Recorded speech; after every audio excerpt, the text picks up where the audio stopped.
Olá você que está aí sincronizado no nosso ITSPod. Seja bem-vindo conosco. Eu, Gracita Barbosa, produtora rural, administradora, estou aqui cumprindo a agenda de políticas públicas e ISG. E eu, Marco Silva, administrador, especialista de gestão pública e também head em ESG. E hoje, trabalhando com a Agenda 2030 em todo o território nacional, estou aqui para compartilhar desses conhecimentos com todos vocês. E o nosso convidado especial, o Dr. Celso Matsuda, que está aqui para nos prestigiar com a sua fala e com o seu conhecimento. Doutor de grande notório, saber, principalmente na área da agricultura. Pois não, doutor, a palavra é sua. Na verdade, até antes de começar essa gravação, você me perguntou o que significava meu sobrenome, né? Eu disse assim, curiosamente, ou coincidentemente, o meu nome significa Matsuda, então significa campo de pinheiro, né? Então, a passagem que eu queria recordar é que eu comecei a minha vida, evidentemente, como secretário municipal, né? No executivo e nessa área de agricultura. Eu fui convidado na época pelo então prefeito Jânio Quadros, ou imagine, para ser o primeiro secretário de abastecimento da cidade de São Paulo, né, que até então não havia uma secretaria especializada nisso. Tudo bem, eu aceitei, mas eu tive uma curiosidade, né?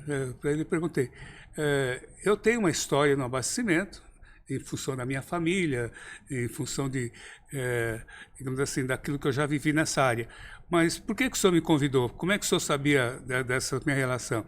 Ele falou assim, olha, eu sempre soube que os japoneses estão sempre na lavoura, estão sempre na área de alimentação. Como você se chama? É Matsuda e Anisei? Eu resolvi convidá-lo. Bom, pelo menos o senhor foi sincero, né? A qualidade foi essa.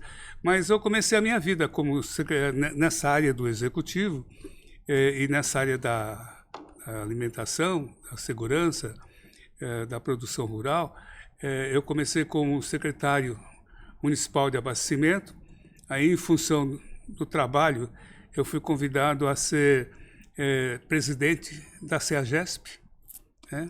E na CEAGESP, que é a Central de Abastecimento, e também uma central de armazéns gerais, espalhados por todo o interior.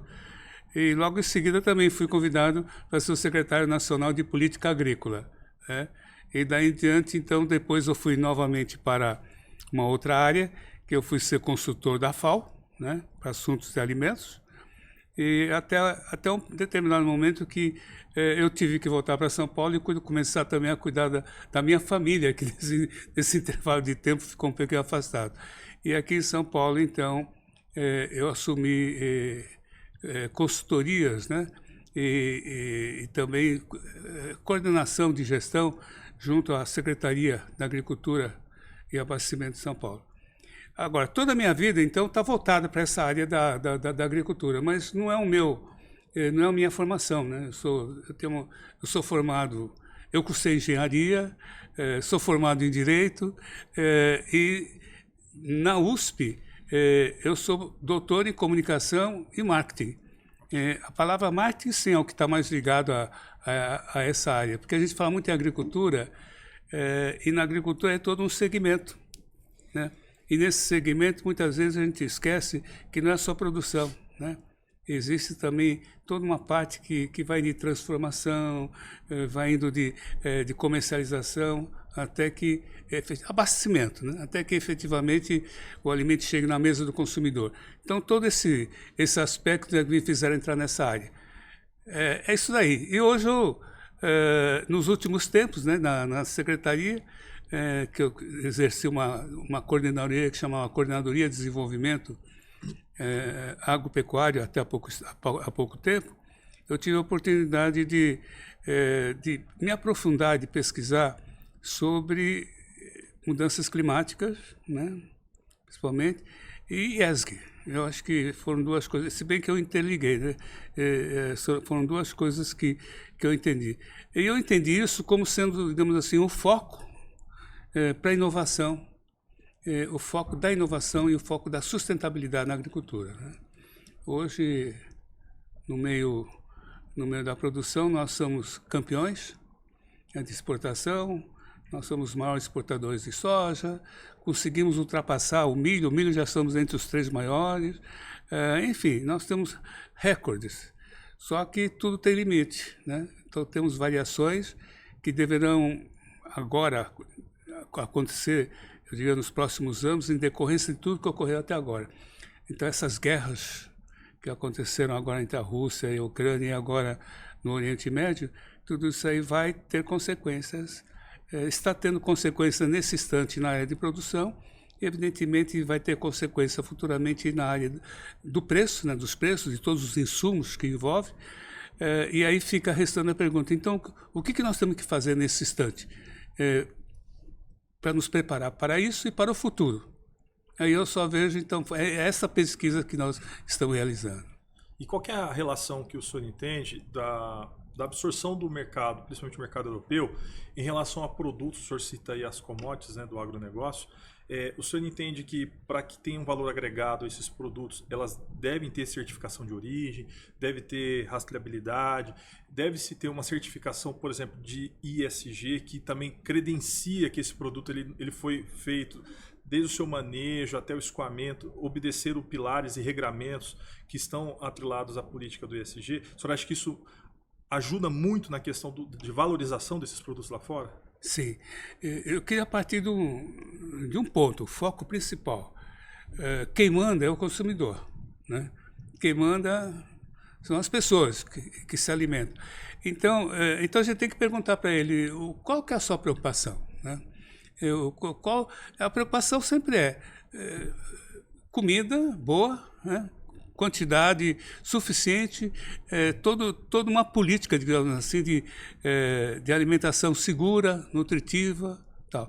Então, daí em diante você começa a destacar, né, para que aquele alimento chegue a esse consumidor do jeito que ele quer, da maneira que ele necessita, do que é bom para ele, sobre todos os aspectos. Aí então você vai começando a desenvolver as etapas, né, que desenvolvem esse segmento aí da alimentação, desde a intenção de produzir, a própria produção, a distribuição, e vai dessa ordem. E hoje a população chega num ponto em que ele está atrás, por exemplo, de qualidade, né? Ele quer saber de qualidade, ele quer comprar produtos de qualidade a um preço justo, né? Então ele pergunta, esse produto é bom, né? Quem é que vai dizer porque esse produto é bom? Aí começa, né? Alguém, então aí o próprio mercado, aqueles que produzem isso assim, bom, para provar para o agricultor que esse nosso produto é bom, nós vamos dar uma demonstração disso. Nós estamos fazendo isso. Mas quem garante isso? Então aí surgem, né, essas instituições, o próprio governo, que passa a classificar, a definir, a dar, digamos assim, atestados, né, confirmando efetivamente a qualidade desses produtos, coisas dessa ordem. Então, respondendo literalmente a sua pergunta, eu não vejo como trabalhar no mercado sem buscar certificações, né? Hoje temos tudo. Aqui em São Paulo, por exemplo, só para você ter uma ideia, um dos maiores problemas hoje que todo mundo pergunta quem me garante que esse produto é bom, né? Tem um certificado, tem um selo, né? Eu próprio e as próprias instituições fazem propaganda a esse respeito. No supermercado, por exemplo, quem é que garante que essa verdura, esse legume é de um produto? Aí então hoje já existe uma portaria, né, uma regulamentação em que tem que ter quem é que vendeu esse produto para o supermercado, né? Então tem lá o selinho, tem um selinho ali, né? Quem vendeu foi a granja tal, não sei o que, coisa dessa ordem. E lá, a condição sine qua non para o supermercado vender aquele produto é exigir do fornecedor o certificado, que a gente chama de rastreabilidade no caso, né? No caso vem através de um QR Code em cima desses produtos, em cima das embalagens, e esse QR Code lá diz assim, olha, nós somos atestados em tal lugar, esse produto veio não sei de onde, e coisas dessa ordem. Então não dá, todo mundo pensa que no supermercado se vende aleatoriamente, não. Não há um produto hoje no supermercado, a não ser que seja ilegal, que não tenha algum processo de rastreamento, que a gente chama de rastreabilidade, consequentemente de uma espécie aí de certificação digital, né? Doutor Celso, o senhor está expondo a importância que é a rastreabilidade, a originalidade desse produto para o consumidor. Isso. Em sendo assim, o que o senhor pensa sobre qual é o gargalo que nem todos os produtos ainda estão contemplados com tais selos? Então, a lei existe. E mesmo que não exista algo específico em termos na legislação brasileira, mas veja só um negócio interessante, mas se eu quiser exportar, né, para dar entrada nessa mercadoria no mercado europeu, qualquer país europeu vai exigir onde está a rastreabilidade, o selo, o código, né? Senão não entra, né? Então, e toda hora, quer dizer, não há como você exportar, não há como você vender qualquer produto para qualquer país no mundo que não tenha esse problema da certificação. Em resumo, quer ter a garantia de venda, tem o selo. Tem que ser. Tem o selo. Tem o selo. A gente chama de certificação, mas de qualquer forma todas essas informações têm que estar de alguma forma no produto, né? Ou ele está ou está com quem comprou, no caso supermercado que comprou, os códigos de rastreabilidade estão com ele, né? Então, se vier a fiscalização, por exemplo, ou o próprio consumidor fala assim, de onde veio esse produto? O supermercado, que é um comprador intermediário, tem que apresentar, né? Doutor Celso, pegando um gancho na sua fala, o senhor fala sobre que nós somos o celeiro do mundo, isso é constatado, e falando dessa exportação de commodities principalmente, qual que seriam os principais desafios e principais oportunidades para o Brasil quando nós falamos de certificação ISG para esses produtos? Quais são os principais impeditivos para as indústrias e para os produtores adquirirem esse selo ESG e quais seriam as oportunidades em escala se eles fizerem isso, na sua opinião? Então, cada vez mais, no caso, a sociedade, né, ela está muito preocupada não somente com o produto em si, aquela que ela vende, né? Então, eu vou comprar um produto, fala, quem forneceu? Uma empresa tal, e essa empresa comprou de onde? De uma produção num determinado local. Hoje, a sociedade se preocupa, por exemplo, né, a origem desse produto, mas não é só aonde foi plantado, onde foi cultivado, é quem está plantando. Está utilizando trabalho de infantil? Está tendo escravo nessa oportunidade? Ou os funcionários, os empregados estão trabalhando em condições adequadas? Como é que se chegou daqui para cá, né? Por que tem esse custo? E que condições tem? Então, tem aspectos hoje que ele tem que ter um retrato, digamos assim, de quem está vendendo aquilo, de quem fabricou. E não só né, de quem produziu, de quem carregou, de quem levou para a indústria, na indústria, de quem levou para cá, de quem está vendendo. Então, tem rastreabilidade. Então, em cima de tudo isso, o que é importante? Então, é importante hoje esse foco ESG que a gente chama, né? O ISG, que é todo um aspecto com o meio ambiente, né? Tem todo um aspecto com a própria, o social, que ele diz assim, não é somente internamente, mas com a própria comunidade onde ele está, onde se encontra, né? Isso envolve muito problema da sustentabilidade, então meio ambiente, do social, e envolve também a governança, né? A maneira que eu governo. Como é que isso está sendo produzido? Quem é que cuida disso? Quem são as pessoas? Outro dia alguém pergunta, é difícil imaginar hoje que você receba um produto em casa em que você tenha que telefonar, né? Porque hoje é feito tudo através aí dos aplicativos para o celular, você encomenda produtos no supermercado ou qualquer outro lugar, eles vêm entregar na sua casa. E olha só um negócio interessante. Hoje, quem é que vai entregar? Aí diz o nome da empresa que entrega, ou do motociclista que pertence a uma determinada. Ele quer saber quem que é. Então você vê toda uma preocupação, por exemplo, dessas empresas. Vamos colocar assim, o iFood, por exemplo, né? Seu produto está sendo entregue já com a pegada ambiental compensada. Não é? Então, Virou iFood, jargão, gente. É tão... iFood, por exemplo, é o que faz. Né? Ele é um exemplo típico da preocupação dele. Não é um motociclista só que está entregando o nome aqui. Quem está carregando isso chama-se iFood.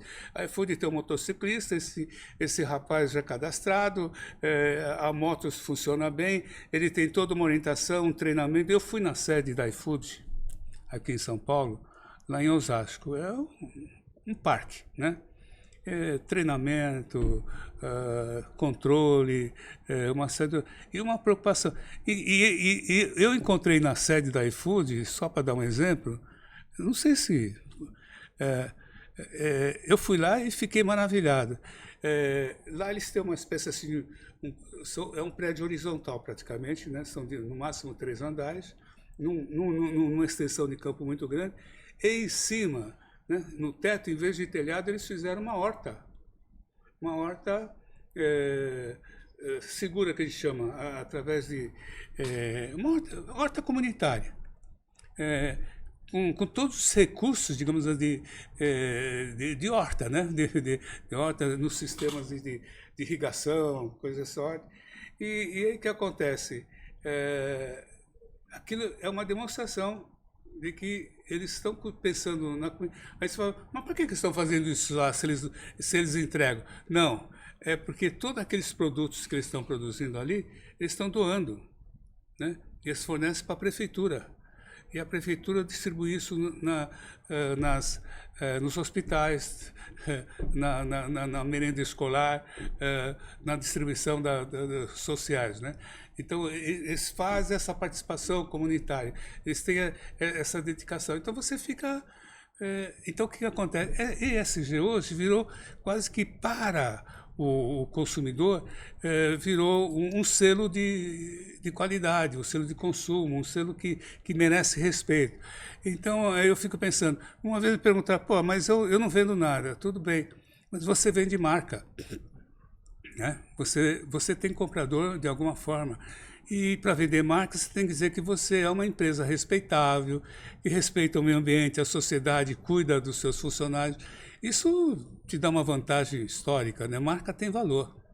E aí aumenta a renda bruta. Sem dúvida. Da pessoa. E exatamente isso. E você, como pesquisador, como uma pessoa que vem da academia, você percebe, muitas vezes, o distanciamento das empresas em relação a todo esse conteúdo que nós estamos pautando aqui sobre ESG, Agenda 2030, esses pilares que, se colocado em prática, talvez poderiam agregar valor a produtos e serviços. Qual que é a sua ótica entre academia e setor produtivo? Então, eu vejo uma diferença no aspecto de porte das empresas, né? As empresas hoje de grande porte já perceberam isso, eles têm uma série de... Eles começam a despertar essa consciência, então você já consegue perceber, né, que muitas empresas já existe até o diretor responsável pelo ESG, né, que a gente diz assim, então ele tem uma visão de integração de todo esse processo, como também nós já temos, e dentro desse processo, existem aqueles que cuidam especificamente, por exemplo, dos assuntos relacionados à mudança climática, ao problema da sustentabilidade. Então, que no fundo, eu diria assim, se bem que nessas empresas grandes hoje, quem está se envolvendo muito nessa história é a área financeira, né? É um negócio interessante que a gente tem que perceber. Existe toda uma consciência de sustentabilidade, de qualidade, mas a área financeira está preocupada hoje com isso aqui. Porque percebeu que lá pode ser uma grande fonte de crédito. Viu? Então, é um negócio altamente interessante. Pode ser uma grande fonte de crédito. Aliás, toda a minha pesquisa está se baseada como é que nós poderíamos desenvolver um grande programa, era isso que eu estava preparando, aqui em São Paulo, né, começando com um projeto piloto, para entrar no agro, né, e de que forma? Em cima dos grandes produtores, dos médios e grandes produtores, com as suas fazendas, né, com as suas reproduções, e também com os pequenos e médios produtores, mas em forma de consórcio. Aí você vai perguntar, o que é? Era chegar lá e dizer o seguinte, olha, vocês têm que entrar dentro de um projeto de redução de emissão de carbono, né? Ou de manutenção, ou de controle. E de que forma? Vocês têm que ter todo um projeto, desenvolver esse projeto, né? Então tem uma série de sequências e roteiros, isso já é toda uma prática até de engenharia, digamos assim, que consta, onde se aproveita naquele momento para a redução dessa emissão de carbono, para introduzir modernidades, né? Então, que tipo de modernidades? É colocar a transformação digital, né? É entrar no mundo da conectividade, no mundo da agricultura 4.0 e principalmente nessa área de sustentabilidade, na implantação dos projetos integrados em lavoura, pecuária e floresta, né? Então, já encaminhando para ter uma redução. Então você troca essa energia, lá é uma energia, toda a irrigação é feita hidráulica, vamos trocar a energia disso, renovável. Daqui a pouco estão introduzindo drones hoje na agricultura, né? Mas drones é um luxo, não é um luxo. O drones economiza o combustível fóssil dos aviões. O drone carrega todos aqueles insumos, sementes, coisas dessa ordem, e olha um negócio interessante, e ele desce, né, no nível, né, quase perto do chão, horizontal. Então, diferentemente do avião, que tem que ter uma determinada altura, quando eles jogam água ou semente ou qualquer fertilizante, aquilo dispersa, vem um vento e leva, né? Então, muitas coisas é um problema de perdas. Enquanto que no drone ele vai indo pé, não perde nada, né? A produtividade é muito grande. Então, você tem todo um processo pensando assim, pô, vamos já reduzir mudanças climáticas, vamos pensar nesse processo de reduzir a emissão de carbono, vamos aproveitar para criar condições para que toda a parte, digamos assim, social, né, de sustentabilidade, a parte ecológica mesmo, de manutenção, ela seja sustentável também, né, tipo implantação desse tipo de projeto. Vamos buscar novas tecnologias em sementes, novas tecnologias em aproveitamentos de estrutura, de controle, controle, etc., de tal maneira que o custo caia, né? A produtividade aumenta e a qualidade se mantém. E agora, o mais importante, você sabe que toda vez que uma empresa consegue, um produtor, ele consegue reduzir a sua emissão de carbono, ele certifica antes, para saber o que está emitindo, certifica depois que implantou tudo isso, tem uma diferença, né? Essa diferença ele coloca no mercado através de títulos, né? De títulos que ele entrega para o mercado. Então, o mercado de carbono hoje, recentemente está sendo regulamentado, se não me engano, semana passada, né? Ela foi regulamentada, todo o processo. E com essa regulamentação desse mercado, então já até está sendo criado aqui, nós não temos no Brasil ainda, somente lá fora, uma bolsa de mercado de carbono, onde esses títulos não precisam ser vendidos lá fora, podem ser vendidos aqui, comercializados aqui. Isso significa recursos para o produtor, né? Para o produtor. E até comento, e também para aquelas áreas que a gente chama de reguladas pelo governo, que são essas áreas verdes, certo? Que aí é a responsabilidade do governo. A outra são a responsabilidade dos produtores ou dos municípios, né? Mas essa que é da responsabilidade do governo sobre essas áreas sob controle, reguladas, etc., o governo também pode mais tarde vender esses créditos de carbono, né? E ter recursos, não só para continuar ajudando a manter toda uma estrutura de manutenção desse verde, vamos chamar assim, como também são recursos que ele utiliza para uma cidade inteligente, por exemplo. Que maravilha. Já tem-se alguma perspectiva de alguma implantação de projeto nesse sentido em órgão público aqui do estado de São Paulo? Então, eu estava ajudando a desenvolver, mas evidentemente de uma forma muito, digamos assim, ainda no início, né? Porque não porque não queria, porque se aguardava as regulamentações que estão surgindo agora. Então, aí é claro que nós temos aqui a Secretaria do Meio Ambiente em São Paulo, tem uma Secretaria da Agricultura, que é a Capacitação, tem outra Secretaria de Desenvolvimento Econômico. Então, na verdade, é todo um governo como um todo, ela tem interesse em estudar esse tipo de projeto. Eu acho que o governo vai desenvolver um projeto nesse sentido. Pungente, né? Aproveitar, até porque São Paulo, né? São Paulo é um grande produtor, São Paulo tem um grande desenvolvimento econômico. Até porque aí. nós já temos aí a CPR Verde, né? Que vem a primar, transformar esse crédito já numa solução financeira, né? Então, é mais um título, né? É mais um título que está aí no mercado até para a utilização do ISG, né?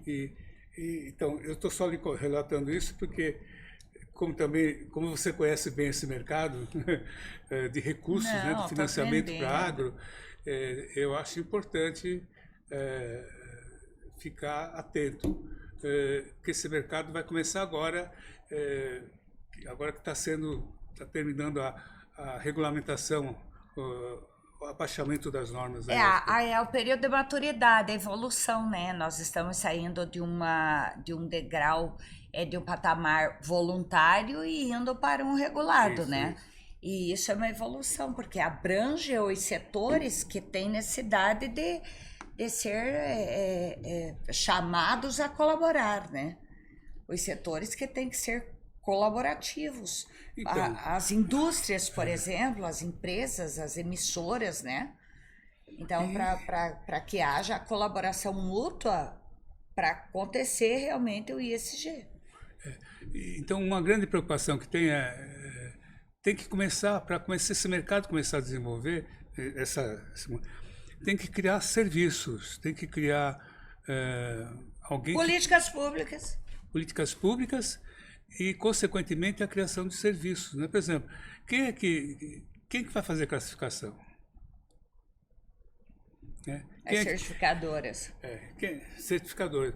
Então, que certificadoras hoje podem ir numa fazenda e fazer todo um levantamento de acordo com aquilo que o mercado considera como razoável e determinar qual a emissão disso, né?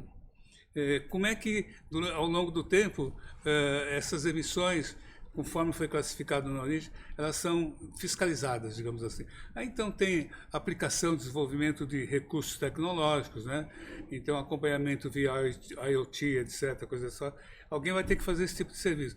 Aí, quando, numa segunda etapa, se implementa o projeto, quem é que vai orientar um projeto? Que recursos, que equipamentos, que coisas devem ser introduzidos na área, né? E vem um segundo, que é medir, né? Num determinado momento, medir outra vez para poder comparar.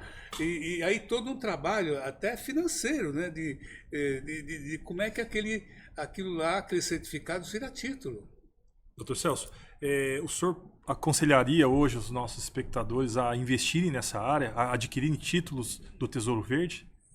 Sim, tudo que é verde é importante, né? Porque quando você fala no verde, você está falando em coisas teoricamente vivas e de sobrevivência, né? Do seu ponto de vista ambiental, está um negócio.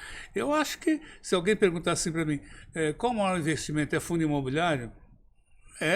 É um bom investimento numa determinada época. Quais são os outros recursos que... Tem vários, mas o verde é importante, o verde é constante, né? É uma preocupação que você não pode diminuir, né? Esse é o meu conceito. Então, acho que vale a pena investir em títulos do verde, até porque, sob o ponto de vista de produção, na agricultura, nós todo ano estamos batendo recorde, né, de produção. Doutor Celso, qual é o seu ponto de vista sobre a questão do ISG na questão habitacional? Então, eu não vi muito avanços assim no questão habitacional, mas eu vi que já estão pensando muito nesse processo do ESG. Agora, o desenvolvimento do ESG na área habitacional deve ser de quem? Deve ser das empresas construtoras, eu acho, né? Até porque o empreendimento já nasce com o DNA verde. Até porque se você insere a possibilidade desse empreendimento nascer já com a pegada ambiental compensada, ele já nasce verde, ele já nasce com DNA diferenciado, portanto, com valor agregado, o que vai refletir diretamente em maior rentabilidade. Isso é óbvio, né? Então, olha só, mas quem tem que exigir isso, na verdade, são políticas públicas, é o governo.